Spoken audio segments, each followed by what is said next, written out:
Bismillahirrahmanirrahim. Assalamualaikum warahmatullahi wabarakatuh. Alhamdulillahi rabbil alamin.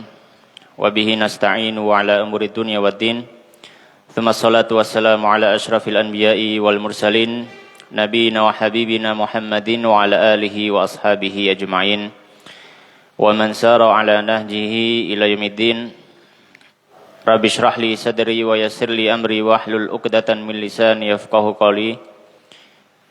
Allahumma faqihna fid din wa 'allimna ta'wil waftah lana futuhal 'arifin. Allahumma 'allimna ma yanfa'una wanfa'na bima 'allamtana wa zidna ilma ya rabbal alamin. Ma'asyiral muslimin jamaah rahimani wa rahimakumullah. Alhamdulillah pada malam hari ini Allah Subhanahu wa taala kembali memberikan kita kenikmatan di mana kita kembali dikumpulkan oleh Allah Subhanahu wa taala di dalam salah satu tempat yang paling dicintai Allah Subhanahu wa taala, di salah satu tempat yang diberkahi Allah Subhanahu wa taala, yaitu di salah satu masjid atau musalla dari rumah-rumah Allah Subhanahu wa taala, dan kita berkumpul dalam rangka tafaqquh fiddin, dalam rangka talabul ilmi, mempelajari syariat ajaran agama kita, apa yang diajarkan oleh Allah Subhanahu wa taala melalui lisan Rasulnya. Dan kita masih melanjutkan membahas kitab Umdatul Ahkam, kumpulan hadis-hadis dari kitab Sahih Bukhari dan Muslim yang berkenaan dengan pembahasan fikih yang ditulis oleh Al-Hafidh Abdul Ghani Al-Maqdisi Al-Hambali rahimahullahu rahmatan wasi'ah. Dan insyaallah pada malam hari ini kita melanjutkan membaca hadis yang ke-21, yaitu tentang bab, atau dimulai dari bab mengusap di atas dua khuf, mengusap khuf. Faqala al-musannifu rahimahullahu ta'ala wa nafa'ana bi ilmi fid dunya wal akhirah wa dakhalahu fasiha jannatihi Allahumma amin. Babul mashi 'alal khufain. Bab mengusap di atas dua khuf. Perlu kita ketahui bahasanya al-khuf ini adalah alas kaki yang masyhur digunakan oleh manusia di zaman Nabi sallallahu alaihi wasallam dan juga sebelumnya dan juga setelahnya. Yang mana khuf ini adalah alas kaki yang menutupi telapak kaki hingga mata kaki. Itu adalah khuf, dan terbuat dari bahan kulit di zaman itu, atau terbuat dari bahan yang memang kuat digunakan untuk perjalanan. Dan di dalam syariat Islam dan wabil khusus dalam pembahasan fikih ada istilahnya pembahasan mengusap di atas khuf. Mengusap di atas khuf. Maka di sini musannif rahimahullah taala beliau membawakan dua hadis yang berhubungan dengan mengusap di atas khuf. Hadis yang pertama, hadis nomor 21. Beliau mengatakan qala anil Mughirah bin Syu'bah, dari Mughirah bin Syu'bah radhiyallahu taala anhu, qala beliau mengatakan kuntu ma'an nabi, aku pernah bersama Nabi sallallahu alaihi wasallam fi safarin, dalam satu perjalanan. Dalam satu safar, para ulama mengatakan safar yang dimaksud di dalam kisah ini adalah safar ketika Nabi Shallallahu Alaihi Wasallam hendak berangkat untuk perang Tabuk, perang yang terjadi setelah Fatu Mekah di tahun sekitar 9 Hijriah. Maka di situ beliau berangkat untuk menuju Tabuk dan hendak berperang melawan orang kafir. Maka salah satu orang yang menemani Nabi Shallallahu Alaihi Wasallam adalah sahabat Mughirah bin Syu'bah. Kemudian beliau mengatakan fa'ahwa itu, kemudian aku merunduk li'anzi'a, untuk melepaskan khufaihi, kedua khuf Nabi sallallahu alaihi wasallam, kedua alas kaki Nabi sallallahu alaihi wasallam. Faqala, maka Nabi sallallahu alaihi wasallam bersabda, da'huma, tinggalkan keduanya atau biarkan keduanya, maksudnya kedua khuf tadi. Fa ini maka sungguhnya aku adkhaltuhuma telah memasukkan dua khuf tadi, maksudnya memakai dua khuf tadi, tahirataini dalam kondisi sudah suci. Famasaha maka kemudian Nabi mengusap alaihima di atas dua khufnya. Nabi SAW kemudian mengusap di atas dua khufnya. Maka hadis ini diriwayatkan oleh sahabat yang mulia, yaitu sahabat Al-Mughirah bin Syu'bah radhiyallahu ta'ala anhu. Dan beliau ini adalah sahabat yang masuk Islam pada tahun terjadinya peperangan Khandaq. Dan beliau berasal dari Thaqif atau berasal dari Bani Thaqif, ya, Ats-Tsaqafi. Dan kunyah beliau adalah Abu Isa. Dan sahabat Mughirah bin Syu'bah radhiyallahu ta'ala anhu ketika berkunyah dengan Abu Isa, maka sahabat Umar mengetahui kunyah beliau, maka sahabat Umar melarangnya dan mengganti kunyah beliau dengan Abu Abdillah. Beliau ini meriwayatkan hadis Nabi SAW atau meriwayatkan hadis dari Nabi SAW sejumlah 136 hadis dari Nabi SAW. Kemudian beliau akhirnya menjadi gubernur di Kufah di zamannya sahabat Umar, dan beliau wafat di sana tahun 50 Hijriah. Ketika berumur 70 tahun karena terserang wabah taun. Ya, beliau terkena wabah taun. Maka hadis ini ada beberapa pelajaran fikih yang bisa kita ambil. Yang pertama dari hadis ini menjadi dalil termasuk syariat Islam yang diajarkan Nabi SAW adalah mengusap di atas khuf ketika berwudu sebagai pengganti dari membasuh kedua kaki. Dan ini hukumnya boleh sesuai kesepakatan para ulama. Dan ini hukumnya boleh sesuai kesepakatan para ulama. Dan bahkan sebagian dalam literatur kitab-kitab akidah ada yang menyebutkan pembahasan khuf ini. Ada yang menyebutkan pembahasan khuf ini. Mengapa mereka menyebutkan atau para ulama akidah ini menyebutkan pembahasan fikih di dalam kitab akidah? Karena sebagaimana sudah kita tahu bahwasanya mengusap di atas khuf ini adalah ijma' para ulama Ahlussunnah wal Jamaah. Tidak ada yang menyelisihinya kecuali dua golongan, yaitu Rafidhah dan juga Khawarij. Ya, Rafidhah dan juga Khawarij. Ya. Mereka menyampaikan bahwasanya tidak diperbolehkan mengusap di atas khuf. Oleh karenanya sebagian para ulama akidah menyebutkan pembahasan khuf di dalam kitab akidah. Ala kulli hal, bahwasanya mengusap di atas khuf adalah diperbolehkan. Landasannya adalah hadis ini dan juga ada ijma' para ulama setelah itu. Ya. Dan diperbolehkan mengusap khuf ini baik ketika safar ataupun tidak safar, yang disebut hadar atau mukim. Ya. Jadi boleh mengusap khuf pada saat safar ataupun sedang tidak safar. Yang membedakan apa? Yang membedakan hanya batas waktunya saja.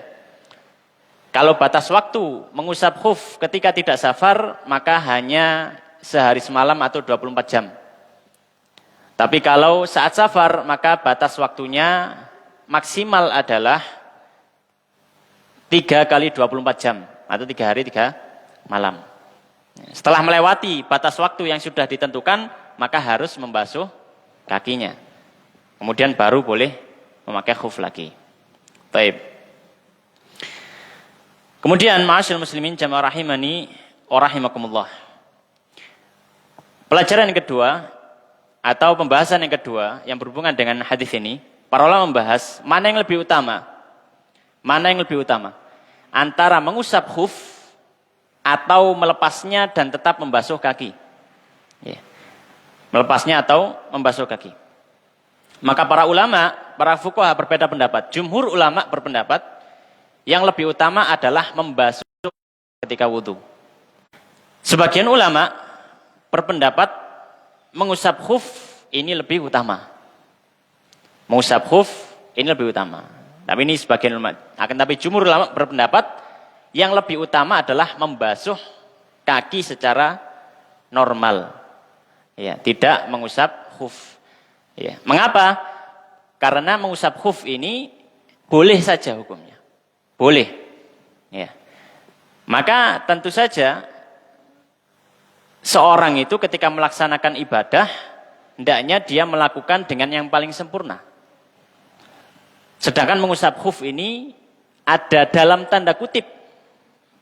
Ada dalam tanda kutip, ada kurang kurang afdolnya ketika tidak membasuh kaki. Padahal Allah menyebutkan wa arjulakum ilal ka'bain.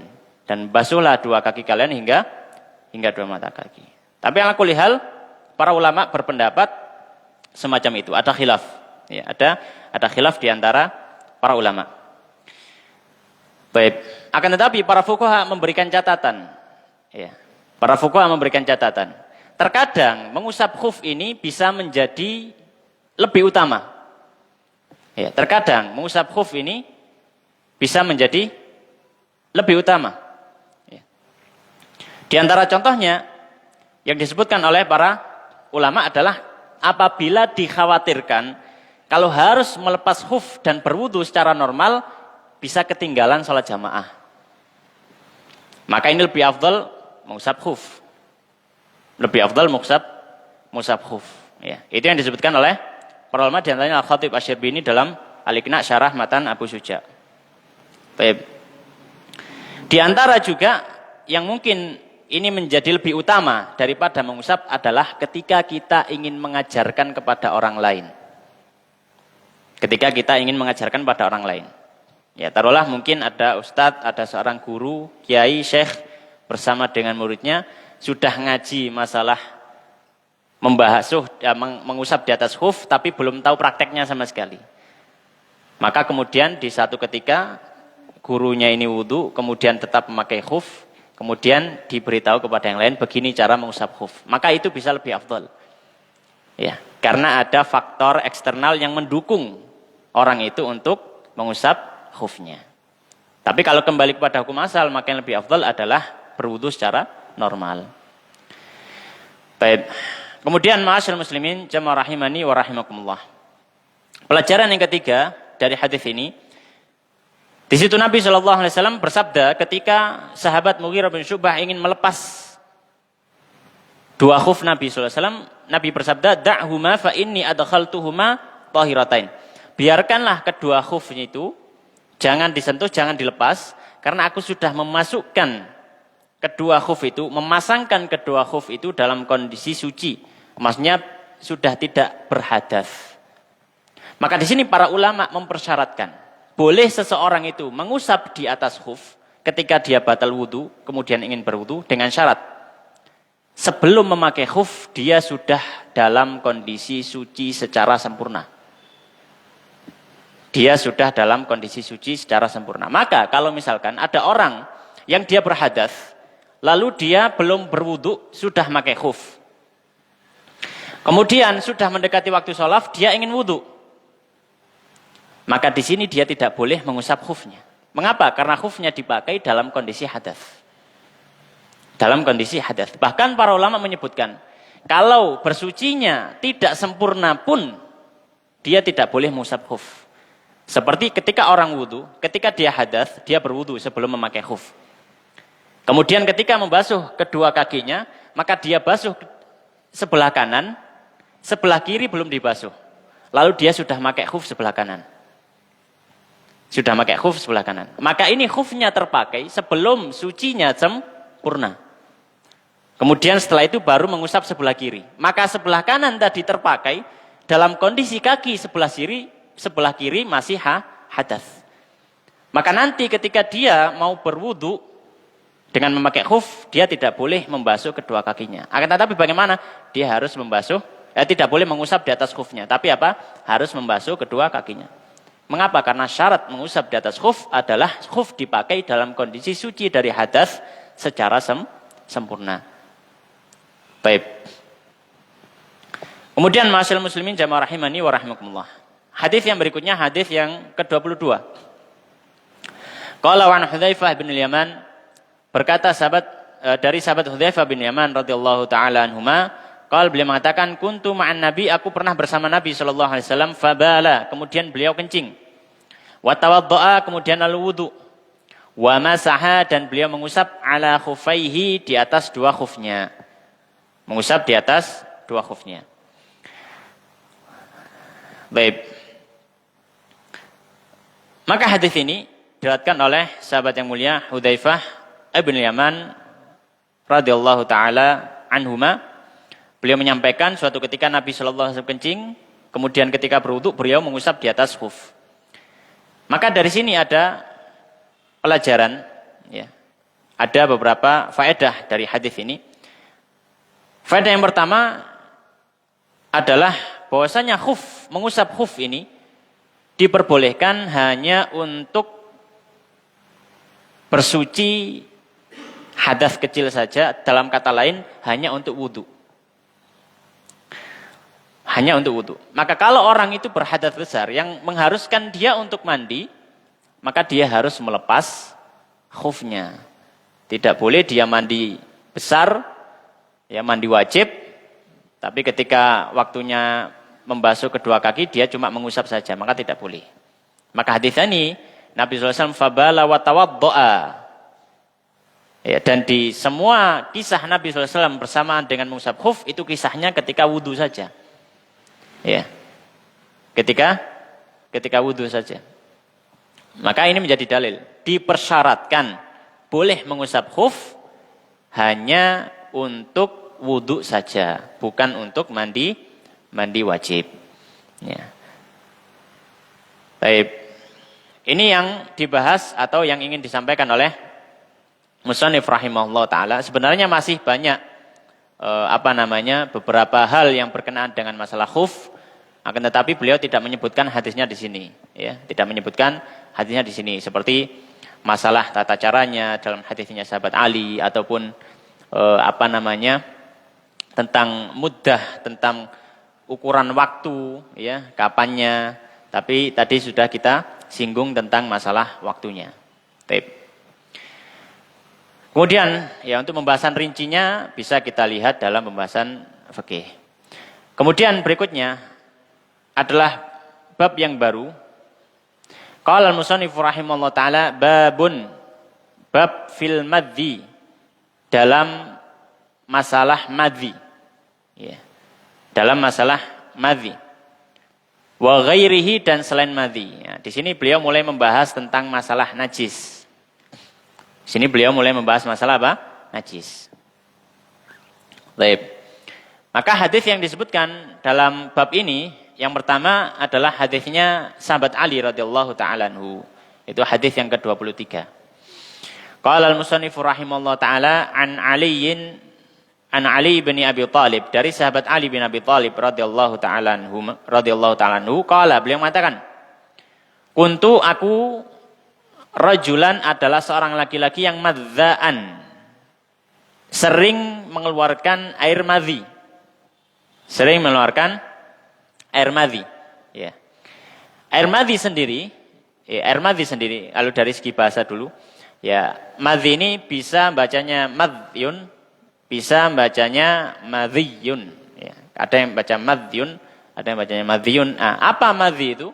Madhi itu adalah air yang keluar dari kemaluan ketika muncul syahwat, dan dia bukan air mani. Ya, jadi air yang keluar dari kemaluan dan pada saat syahwat, namun dia bukan air mani. Di antara pembedanya adalah kalau air mani ketika dia keluar, maka yaqubuhul futur, bagaimana ungkapan para fuqaha. Setelah itu orang itu akan lemas, akan merasa lelah. Itu cirinya kalau air mani.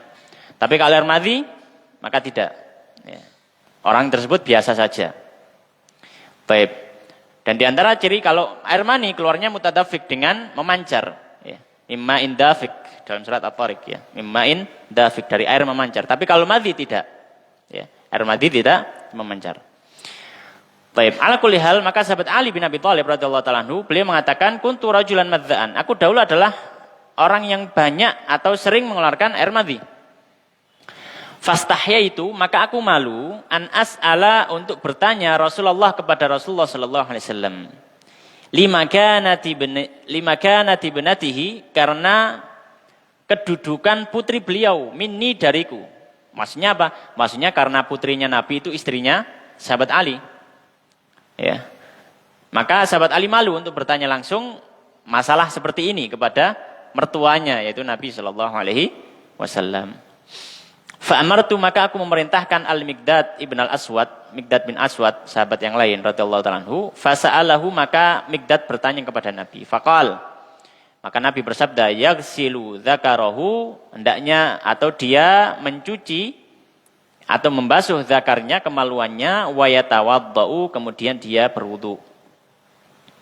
Walil Bukhari, dalam lafadz Imam Bukhari ada lafadz lain, igsil dzakaraka, basuhlah kemaluanmu, wa tawadda, dan berwudulah.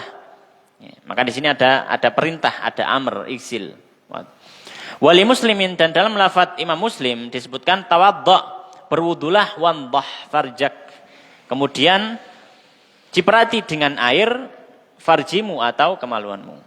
Dan para ulama mengatakan di riwayat Muslim ini dengan menyebutkan wadah di sini maknanya adalah juga membasuh, bukan hanya menciprati, tapi apa? Membasuh.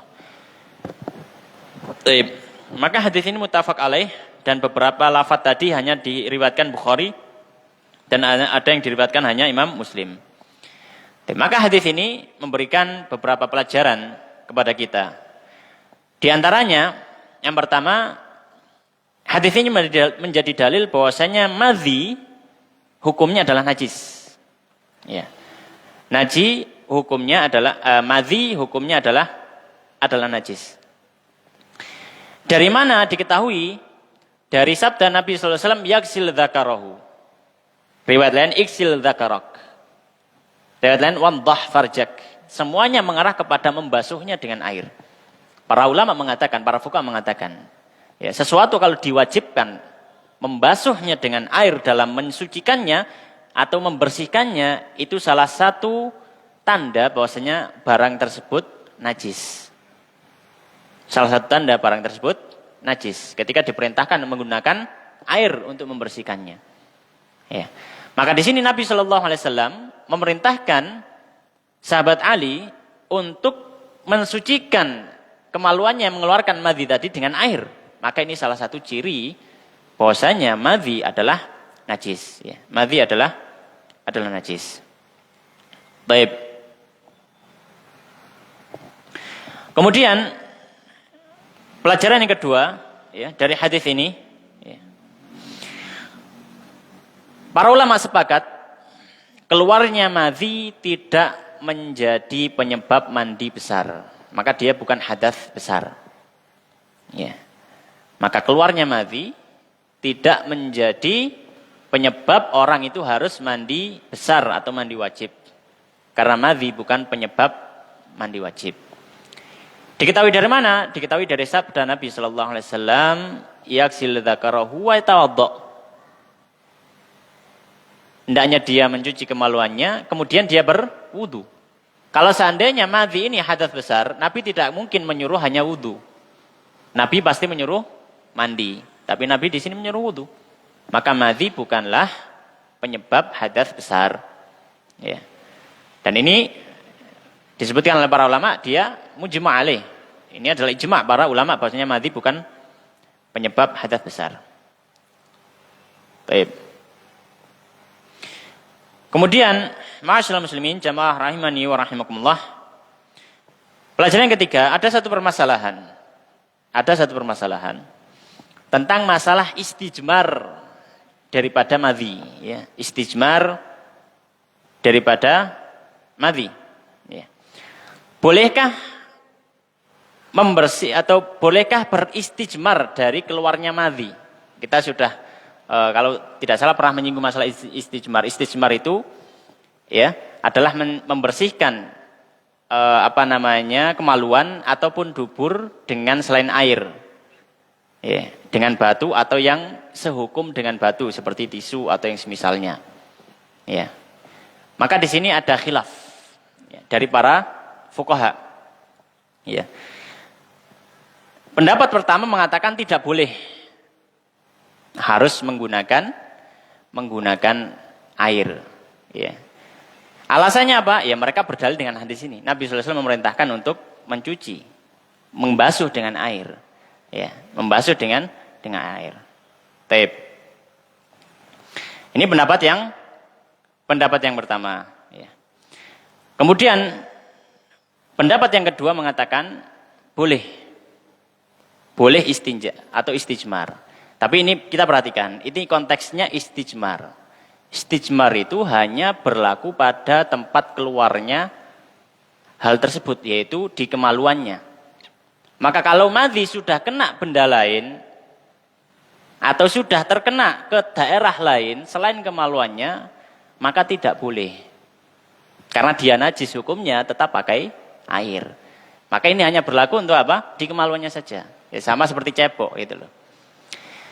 Pendapat yang kedua mengatakan hal tersebut boleh. Ya. Hal tersebut boleh, yaitu apa? Boleh istijmar, istinja cebok dengan selain air dari keluarnya madhi. Dari keluarnya madhi. Ya. Dan ini yang menjadi pendapat muktamad dari para ulama Syafi'iyah yang mutakhirin. Karena istinja itu baik dengan air ataupun dengan batu atau yang semisalnya, ya. Maknanya adalah memang membersihkan kemaluan atau dubur dari yang keluar dari situ.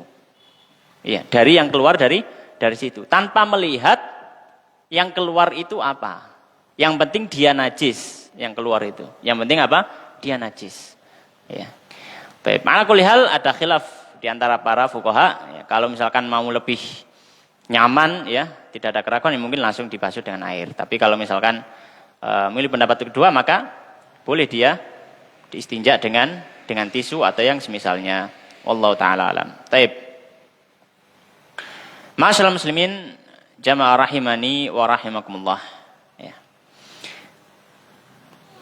Pelajaran yang terakhir dari hadis ini, dalam lafaz atau redaksi dalam Sahih Muslim yang tidak diriwayatkan oleh Imam Bukhari, disebutkan redaksinya adalah tawaddo' wandhah farjak.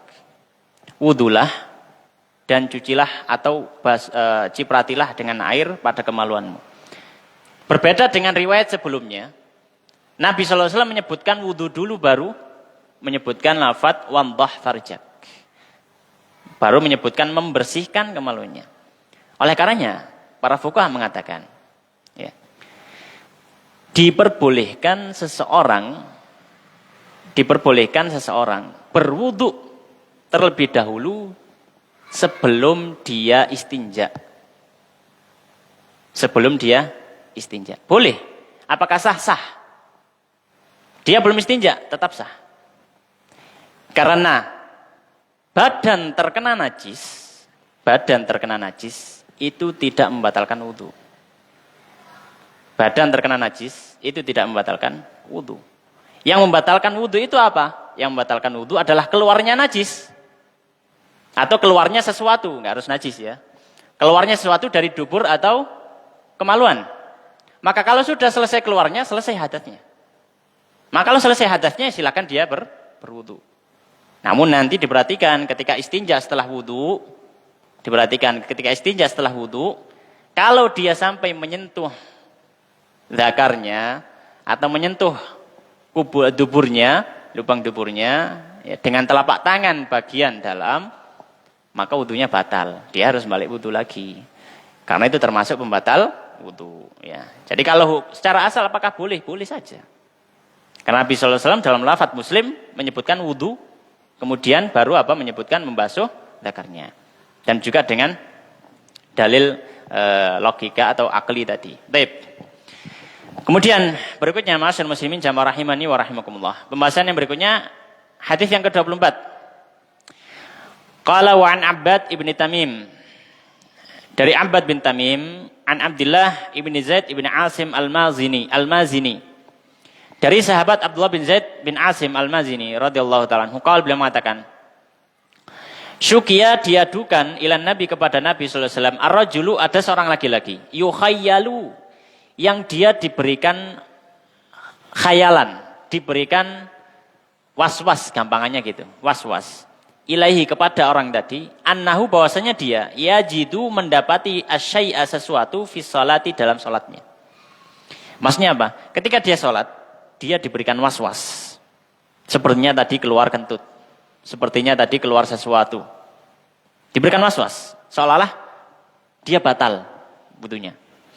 Faqala, maka Nabi SAW bersabda, la yansarif. Jangan dia berpaling. Maksudnya jangan dia batalkan sholatnya. Ya. Hatta hingga yasma'a dia mendengar sautan suara. Atau yajida dia mendapati rihan baunya. Maksudnya jangan tunduk kepada was-was tadi sampai kamu yakin itu memang benar. Maka kalau yakin, kamu yakin itu memang benar, maka ya sudah batalkan. Tapi selama itu adalah keraguan, kembali ke hukum asal. Hukum asalnya dia sudah berwudu, suci, maka ya sudah. Ya. Baik. Maka hadis ini ada beberapa pelajaran yang bisa kita ambil dari hadis tersebut. Baik. Di antara pelajaran yang pertama, hadis ini menjadi salah satu dalil dari satu kaidah fikih yang sangat masyhur. Yaitu kaidah al-yaqinu la yazulu bisyak. Yakin itu tidak bisa hilang dengan keraguan.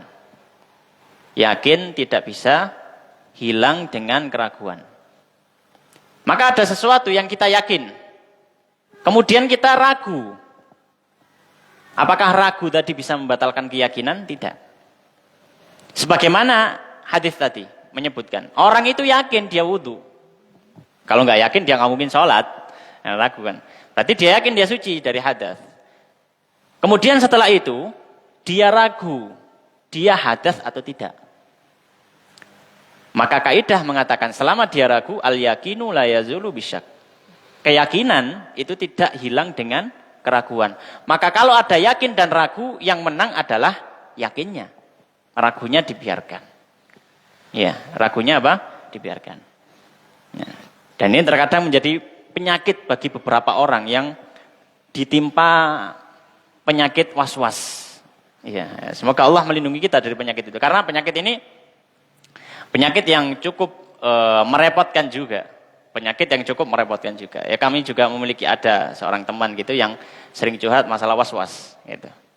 Masalah was-was ya, dia sering tanya ya kayak gini-gini gimana? Ini salahnya sah enggak gitu.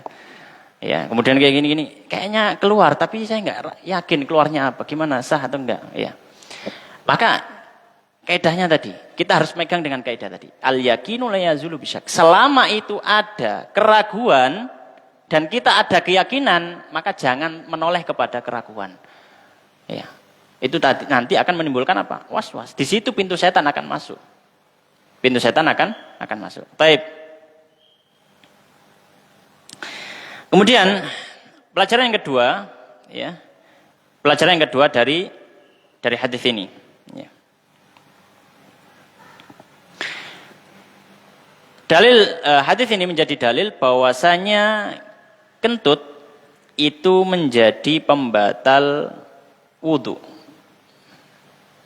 Ya, pembatal wudu dan dia termasuk penyebab hadas, kentut. Ya. Oleh karenanya Nabi sallallahu alaihi wasallam menyampaikan hatta yasma'a sautan au yajidarihan, atau dia mendapatkan bau. Ya, saut berarti menunjukkan pada kentut atau yang semisalnya. Ya. Maka para ulama menyampaikan bahwasanya hadis ini menjadi salah satu dalil bahwasanya kentut itu menjadi salah satu penyebab hadas kecil atau yang bisa membatalkan wudu. Maka otomatis orang yang sholat kemudian dia kentut, dia yakin dia kentut, maka dia harus keluar dari sholatnya karena wudunya tidak, atau wudunya sudah batal. Sedangkan wudu adalah syarat sahnya sholat. Ya. Baik. Kemudian dari situ para ulama mengambil istimbat hukum. Maka setiap yang keluar dari kemaluan atau dubur, dia termasuk hadas. Apapun benda yang keluar baik najis atau suci. Karena kentut hukumnya suci.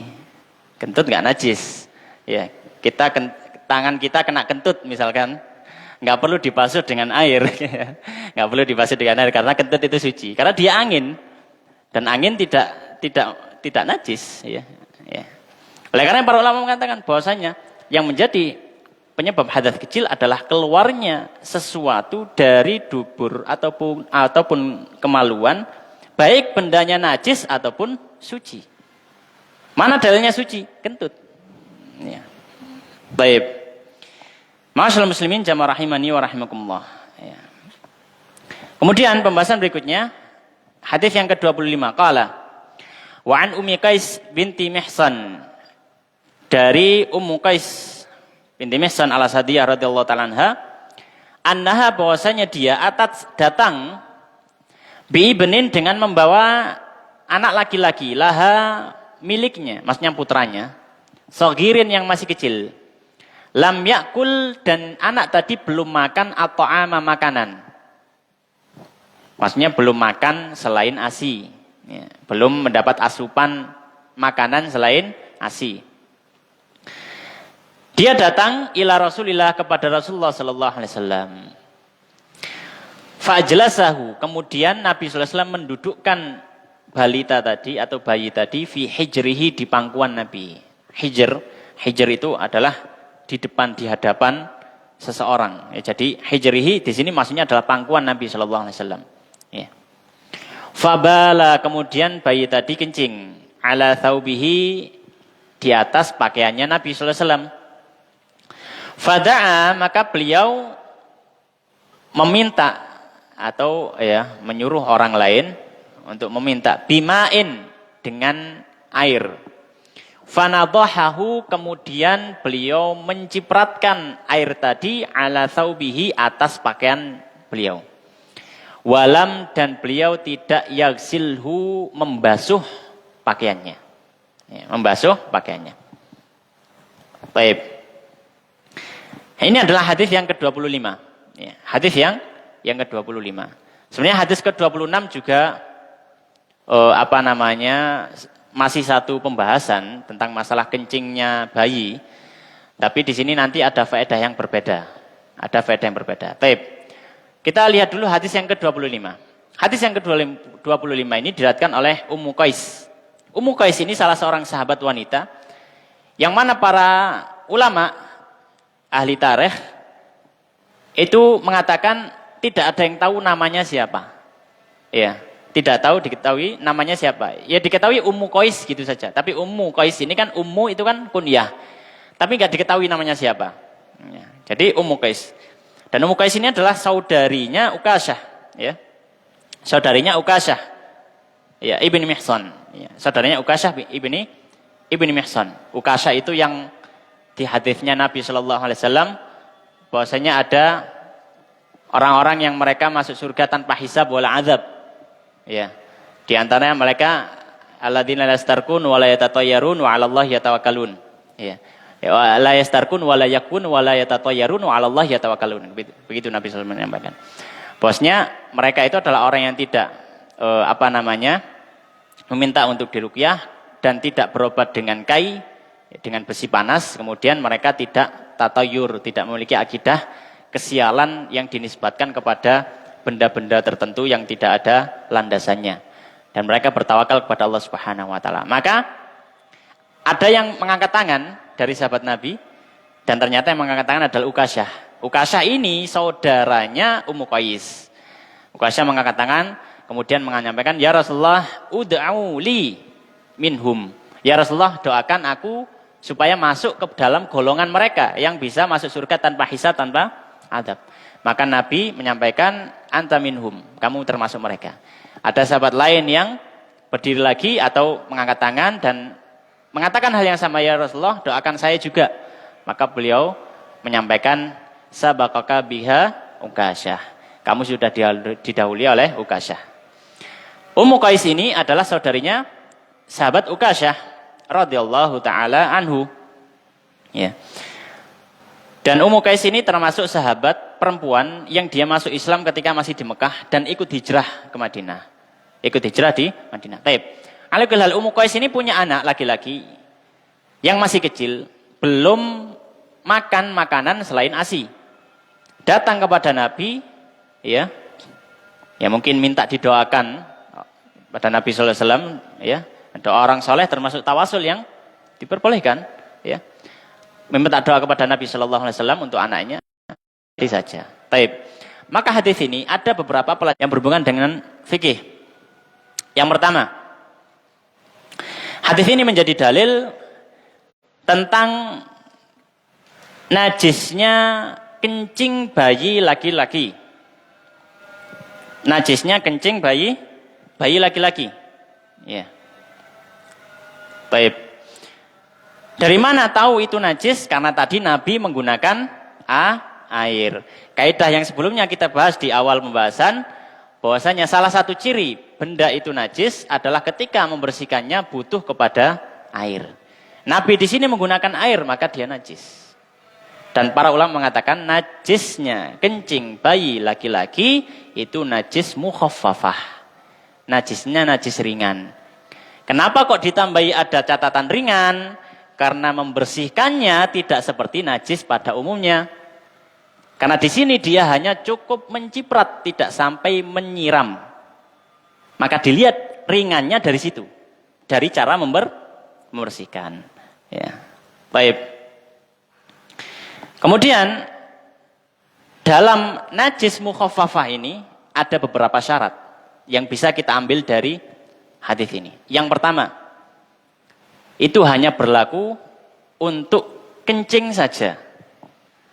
Maka selain kencing dari bayi laki-laki tidak berlaku najis mukhaffafah. Najisnya tetap najis normal. Harus dibasuh dengan air. Misalnya apa? Misalkan kotorannya, ya, kotorannya, ya. Maka ini najisnya najis normal. Atau mungkin darahnya, misalkan ya darah dari bayi tadi ya mengenai pakaian orang lain atau yang semisalnya dan cukup banyak sehingga harus dibersihkan. Maka tetap menggunakan apa? Air. Baik, jadi hanya berlaku untuk kencingnya. Karena di hadis ini hanya disebutkan kencing. Baik, itu catatan pertama. Catatan kedua, itu hanya berlaku untuk bayi laki-laki. Hanya berlaku untuk bayi laki-laki. Catatan kedua. Karena di hadis ini hanya menyebutkan untuk bayi laki-laki. Dalam hadis lain disebutkan secara lebih jelas, ya. Yumdahu min bauli al-ghulam wa yusalu min bauli al-jariyah. Ya, dalam riwayat Ashabus Sunan. Kalau kencingnya bayi laki-laki maka cukup diciprat, tapi kencingnya bayi perempuan harus dibasuh. Catatan yang ketiga, syaratnya bayinya belum minum atau belum mendapat asupan makanan selain ASI ya, atau susu. Ya. Belum mendapatkan asupan makanan selain apa? Susu. Maka kalau sudah mendapatkan asupan makanan selain itu, ya, misalkan sudah, ya orang Jawa biasanya apa, ditulang gedang, ditulang macam-macam, ya sudah seperti itu, ya, maka ini ditulang buah-buahan gitu, maka ini kencingnya sudah tidak mukhaffafah lagi. Maka membersihkannya tetap normal, pakai air harus dibasuh. Taib. Ini beberapa catatan, ya, beberapa catatan. Kemudian ditambahi oleh para ulama catatannya yang berikutnya, ya. Berarti catatan yang keempat, bayinya belum berumur 2 tahun atau lebih. Mengapa demikian? Karena secara syariat, bayi itu berhak minum susu hanya sampai umur 2 tahun. Secara syariat, aturan syariatnya, bayi itu berhak minum susu ketika berumur sampai apa? 2 tahun. Karena Allah sebenarnya menyebutkan, wa fisaluhu fi amain. Dia sudah mulai disapi ketika umur 2 tahun. Ya. Tapi kalau misalkan masih disusui lebih dari 2 tahun juga boleh. Cuma batasan yang disebutkan oleh syariat secara pandangan syariatnya 2 tahun itu sudah harusnya sudah tidak minum susu gitu. Maka para ulama memberikan syarat, para fuqaha, syaratnya dia belum berumur 2 tahun. Ya. Baik. Kemudian ma'asyiral muslimin, jamaah rahimani wa rahimakumullah. Hadis yang berikutnya, hadis yang ke-27. Mungkin kita azan terlebih dahulu, nanti dilanjutkan sedikit.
Baik, kita tambah sedikit. Hadis yang berikutnya, hadis ke-26. Ini masih satu pembahasan sebenarnya, pembahasan tentang najis mukhafafah. Akan tetapi di sini beliau menyebutkan karena ada faedah baru yang bisa kita dapatkan. Hadis yang ke-26, qala musannif rahimallahu taala wa nafa'ana bil ilmi fid dunya wal akhirah wa an Aisyah radhiyallahu taala anha. Wa an Aisyah dari Sayyidah Aisyah, sahabat Aisyah radhiyallahu taala anha ummul mukminin. Anna Nabi, bahwasanya Nabi sallallahu alaihi wasallam utia didatangkan kepada beliau bisobiyin dengan seorang anak laki-laki. Sobi artinya anak laki-laki. Fabala, kemudian anak tadi kencing ala thawbi, di atas pakaian Nabi sallallahu alaihi wasallam. Fada'a, maka Nabi sallallahu alaihi wasallam meminta bimain dengan air. Fa'atba'ahu, maka Nabi sallallahu alaihi wasallam mengikutkan air tadi iyahu kepada kencing yang ada di pakaiannya. Wali muslimin, dan dalam riwayat Imam Muslim, fa'atba'ahu, maka Nabi mengikutkan air tadi baulahu pada kencing si bayi. Walam yaksilhu, dan beliau tidak membasuhnya. Baik. Maka hadis ini diriwayatkan oleh Sayyidah Aisyah radhiyallahu taala. Di sini memberikan satu faedah baru berhubungan dengan najis mukhafafah atau tata cara dalam membersihkan najis mukhafafah.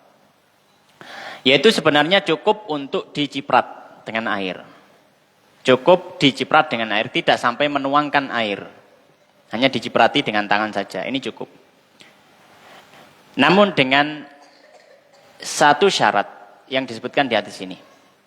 Dengan tambahan syarat. Apa syaratnya? Syaratnya cipratan tadi ya'ummul mahal. Harus mengenai seluruh bagian yang terkena kencing. Jadi misalkan yang terkena kencing satu daerah ini, semuanya terkena kencing, maka tidak boleh nyiprat cuma sekali kemudian selesai.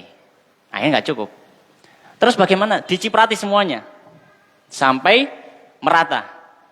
Jadi bukan cuma sekali sudah selesai, bukan. Diambil dari mana? Diambil dari hadisnya Sayyidah Aisyah. Di situ beliau menyebutkan fa'atsba'ahu iyahu. Dalam riwayat lain fa'atsba'ahu baulahu. Nabi SAW ketika mencipratkan airnya, beliau atsba'a itu mengikuti. Mengikuti dengan air tadi baulahu kencingnya. Kencing bayi tadi di mana? Diikuti. Ya. Jadi semua bagian yang terkena kencing itu harus terkena cipratan. Jadi tidak cukup hanya sekali saja. Ya. Nah, ini adalah syarat dari apa? Daripada membersihkan kencing bayi laki-laki atau najis mukhafafah dengan mencipratkan air. Ya. Dan Nabi tidak sampai apa? Membasuhnya, tidak sampai menuangkan air. Tapi kalau misalkan ya, mau ya sudah menuangkan air saja timbang repot misalkan, ya silakan boleh. Ya. Silakan dan itu dibolehkan. Baik, hadis yang ke-27. Namun tambahi 2 hadis lagi. Hadis yang ke-27 ini membahas tentang pembahasan yang lain, ya. Beliau mengatakan qala wa an Anas, dari sahabat Anas bin Malik radhiyallahu taala anhu, beliau mengatakan jaa Arabiyun, datang seorang Arab Badui, fabala kemudian dia kencing fi taifatil masjidi, di pojokan masjid. Ya. Jadi ada orang Arab Badui masuk masjid kencing di pojokan. Ya. Ya, kau bisa beli orang tadi kencing ya. Yang pertama karena dia orang Arab Badui, orang Badui itu dalam tanda kutip ugal-ugalan gitu ya. Ugal-ugalan. Kurang memiliki etika yang bagus gitu. Orang Arab Badui. Yang kedua, karena masjid di zaman Nabi itu ya seperti bangunan biasa ya, mungkin mirip kayak pendopo gitu. Jadi ya dikira orang Badui ya ini bukan rumah gitu. Jadi ya boleh saja lah kencing di tempat itu gitu. Akhirnya dia kencing di pojokan dari masjid tadi. Fazajarahu annasu, maka orang-orang pun mulai menghardiknya. Orang-orang mulai ingin mendatangi dan ingin memperingatkan orang Badui tadi. Zajar maknanya peringatan. Jadi orang-orang mulai ingin memperingatkan. Fanahahum, maka melarang mereka. Siapa yang melarang para sahabat? Nabi sallallahu alaihi wasallam. Para sahabat mau melarang orang yang sedang kencing itu, dilarang oleh Nabi sallallahu alaihi wasallam. Falamma qadha, maka ketika orang Badui tadi selesai baulahu terhadap kencingnya, selesai kencing, amara an-nabiyyu, memerintahkan Nabi sallallahu alaihi wasallam bidzanubin, dengan satu wadah. Dzanub itu timba di zaman itu ya, timba yang sedang gitu ya, enggak terlalu kecil, enggak terlalu besar. Ya, dzanub min ma'in, yang berisi air. Fa'uriqa, kemudian dituangkan alaihi, di atas bekas kencingnya tadi. Taib. Hadisnya riwayat Bukhari dan Muslim. Taib. Maka hadis ini memberikan kita beberapa pelajaran. Ya, memberikan kita beberapa pelajaran. Pelajaran pertama, hadis ini menjadi dalil bahwasanya kencing manusia adalah najis. Kencing manusia adalah najis. Ya. Dan ini merupakan kesepakatan para ulama. Tidak ada seorang ulama yang berpendapat kencingnya manusia itu enggak najis. Ya. Baik. Pelajaran yang kedua dari hadis ini bisa menjadi dalil juga bahwasanya kotoran manusia juga najis.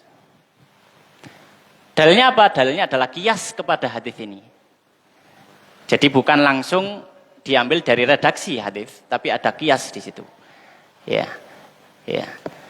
Kias dari redaksi hadis ini yaitu kencing. Maka kalau kencing saja najis, apalagi kotoran. Karena lebih parah kan itu, lebih parah. Baik. Kemudian hadis ini juga menjadi dalil bagi sebagian fuqaha, ya, di antaranya adalah para fuqaha Syafi'iyah, kencing hewan secara mutlak juga najis. Kencing hewan secara mutlak juga najis. Mengapa? Karena juga dalilnya kias. Kalau manusia saja, ya, kalau manusia saja itu kencingnya najis, apalagi hewan, ya. Dan manusia itu kedudukannya lebih mulia daripada hewan. Dan Allah menyebutkan walaqad karramna bani Adam. Dan sungguh kami telah memuliakan bani Adam, manusia. Baik. Hanya saja dalam masalah kencingnya hewan, kotoran hewan, ini ada khilaf di antara para fuqaha. Ada yang mengatakan hewan apapun kotorannya atau kencingnya itu najis. Hewan apapun, baik halal dimakan atau haram dimakan. Ulama yang lain mengatakan yang najis adalah kotoran atau kencing dari hewan yang haram dimakan. Kalau yang halal dimakan, hukumnya suci. Ini pendapatnya mazhab Hambali. Mazhab Syafi'i mengatakan enggak, semua hewan mau dimakan boleh, enggak dimakan enggak boleh, mau haram dimakan, halal dimakan, semua hewan. Karena semua hewan kedudukannya sama. Semua hewan kedudukannya sama, dia hewan. Ya, dia hewan, jenisnya sama gitu. Seperti manusia. Kencingnya orang kafir dengan kencingnya orang muslim enggak ada bedanya. Sama-sama apa? Najis. Ya selama dia hewan, ya sama-sama najis. Sama dia hewan. Ulama Hanabilah mengatakan tidak, mazhab Hambali. Maka kalau menurut ulama Hambali, kencingnya ayam, kencingnya kambing atau misalnya, ini suci, enggak najis. Syafi'i mengatakan enggak najis, ya. Kotoran ayam, kotoran sapi, kotoran kambing najis. Najis. Baik. Dan dalilnya bisa kita sampaikan, akan tetapi mungkin waktunya yang kurang cukup. Kembali ke sini, ya. Jadi hadis ini menjadi dalil untuk beberapa hal tadi. Pembahasan terakhir hadis yang ke-28. Hadis yang ke-28 ini berbicara tentang sunnah-sunnah fitrah. Ya. Qala al-musannif rahimahullah taala an Abi Hurairah, dari sahabat Abu Hurairah radhiyallahu taala anhu, beliau mengatakan sami'tu Rasulullah, aku mendengar Rasulullah sallallahu alaihi wasallam yaqul, beliau bersabda, al fitratu, fitrah itu khamsun, ada 5. Al fitrah di sini, apa maksudnya fitrah di sini? Ya, maksudnya fitrah di sini para ulama menyampaikan yang dimaksud fitrah di sini adalah sunnah. Jadi kesunahan. Jadi apa? Kesunahan. Ya. Maka yang kan disebutkan ini hukumnya sunnah. Yang akan disebutkan hukumnya sunnah. Ya. Kenapa demikian? Karena dalam riwayat yang disebutkan oleh Imam Al-Baihaqi dalam Sunan Kubra, lafadznya bukan al-fitratu khamsun, tapi as-sunnatu khamsun. Secara gamblang, as-sunnatu khamsun. Sunnah itu ada 5. Ya. Memang sudah dinaskan oleh Nabi, hukumnya sunnah. Apa saja? Yang pertama al-khitanu, khitan. Ya, khitan. Yang kedua wal istihdadu, istihdad. Istihdad itu khitan. Yang pertama khitan dulu. Khitan itu seperti yang kita ketahui, khitan itu adalah memotong untuk laki-laki, ya, memotong bagian kulit zakar yang menutupi hasyafah, kepala zakar. Itu untuk laki-laki. Untuk perempuan, maka itu memotong, ya, bagian kulit, ya, sedikit dari bagian kulit yang berada di atas farjinya. Berada di atas farjinya. Itu khitan. Jadi khitan ini berlaku untuk laki-laki dan perempuan. Yang kedua al-istihdad.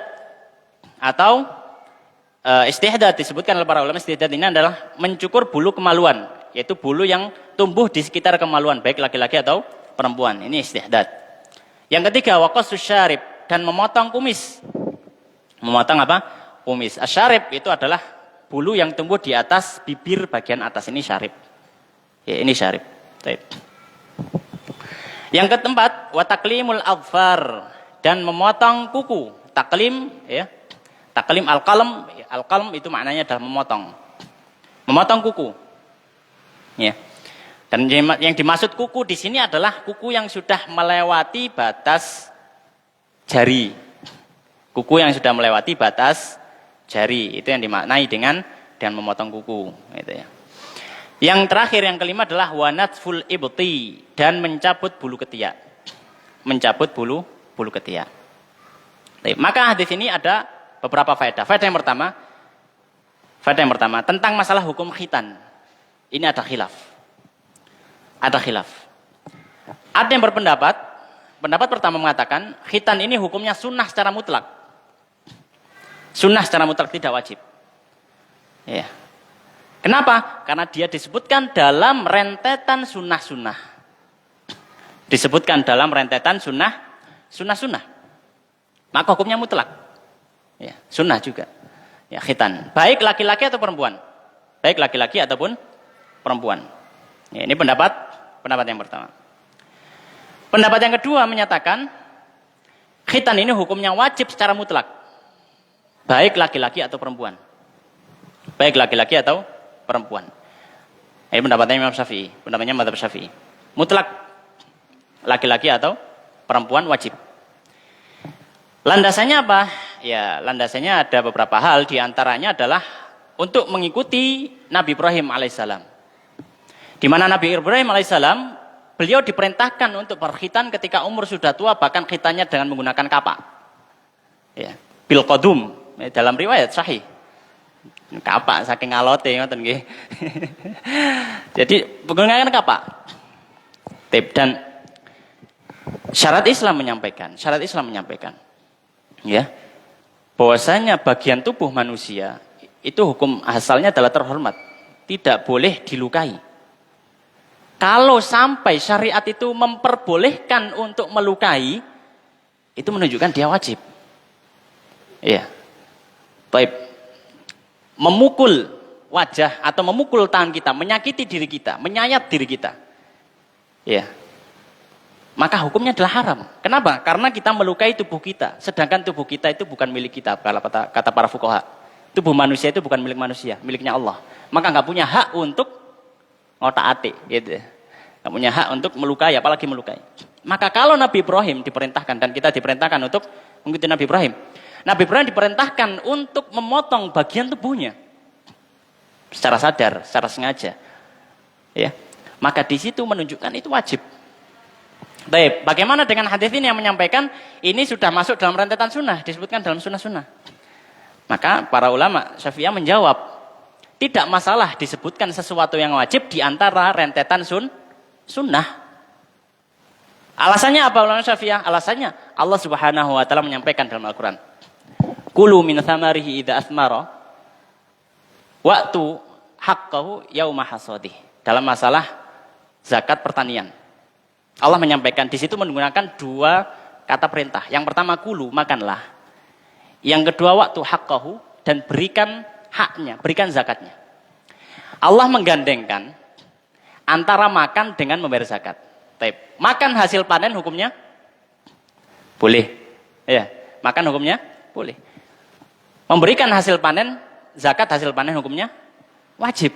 Maka di sini bahkan dengan sesuatu yang boleh Allah menggandengkan. Jadi nggak ada masalah. Nggak ada masalah, itu jawabannya Imam Syafi'i. Ya. Ya, cukup cerdas juga beliau ya. Taib. Kemudian, ala kulli hal itu pendapat yang ketiga, pendapat sebagian dari para fuqaha, di antara ya, beberapa fuqaha, di antaranya salah satu ulama dari ulama Malikiyah, juga pendapatnya Imam Ibnu Qudamah Al-Hambali dalam kitab beliau Al-Mughni, rujukan fikih Hambali. Tapi pilihan beliau, dan juga salah satu riwayat dari Imam Ahmad menyebutkan hukumnya wajib untuk laki-laki, sunnah untuk perempuan. Wajib untuk laki-laki, sunnah untuk perempuan. Itu khitan. Taib. Ala kulli hal, itu khilaf di antara para fuqaha. Kemudian, yang berikutnya faedah dari hadis ini, 4 hal yang tersisa, ulama sepakat, itu semua hukumnya sunnah. Maka mencukur bulu kemaluan, memotong kumis, memotong kuku, dan juga mencabut bulu ketiak, maka hukumnya adalah sunnah. Adalah sunnah, secara sepakat. Baik. Hanya untuk bulu ketiak, ini ada satu kisah yang disebutkan oleh Ibnu Attar dalam Al-Uddah, Syarah Umdatul Ahkam, menyebutkan satu kisah dari Imam Syafi'i. Satu kisah dari Imam Syafi'i. Suatu ketika, ada seorang muridnya Imam Syafi'i, melihat Imam Syafi'i mencukur ketiak, bulu ketiak. Maka kata muridnya tadi mengatakan, loh, Imam Syafi'i dalam hadis itu natful ibit. Natfu al-ibit. Natf itu dalam bahasa Arab artinya mencabut. Kok jenengan buatan nyabut, tapi kok malah dicor? dicukur. Maka kata Imam Syafi'i, ya nggak apa-apa. Mencukur juga menghilangkan rambut. Yang penting intinya di situ menghilangkan rambut. Dan kalau seandainya saya tidak kesakitan kalau dicabut bulu ketiaknya, saya pasti akan nyabut. Cuma saya itu kesakitan kalau dicabut. Ya, makanya saya apa? Mencukur. Para ulama menyampaikan bahwasanya kalau mencabut bulu ketiak ini dirasa mungkin sakit atau apa, nggak betah, boleh juga dihilangkan dengan yang lainnya. Misalkan dengan dicukur atau mungkin dengan krim-krim yang hari ini banyak ya jualan krim untuk menghilangkan bulu itu. Baik. Nah, kemudian faedah yang terakhir ya, faedah yang terakhir dari hadis ini ya. Bahwasanya para ulama menganjurkan hendaknya tidak tidak berlalu 40 hari kecuali sudah dilakukan sunnah-sunnah ini. Jadi jangan sampai sudah lebih dari 40 hari tapi mungkin belum memotong kutu atau belum mencukur bulu kemaluan dan seterusnya dari sunnah-sunnah tadi. Karena ada satu riwayat yang diriwayatkan oleh Imam Muslim dari sahabat Anas radhiyallahu ta'ala anhu, "Wukkita lana fi qassi syaribi wa taqlimil adhafir wa natfil ibti wa halqil anah." Telah diberikan waktu untuk kami dalam masalah mencukur kumis, memotong kuku, mencabut bulu ketiak dan mencukur bulu kemaluan. An la natruka, tidaklah kami tinggalkan hal tersebut aksara lebih dari min arba'ina lailah, daripada 40 malam. Ya, jadi dianjurkan tidak melewati 40 hari kecuali sudah melakukan sunnah-sunnah tadi. Demikian yang bisa kita bahas pada kesempatan malam hari ini.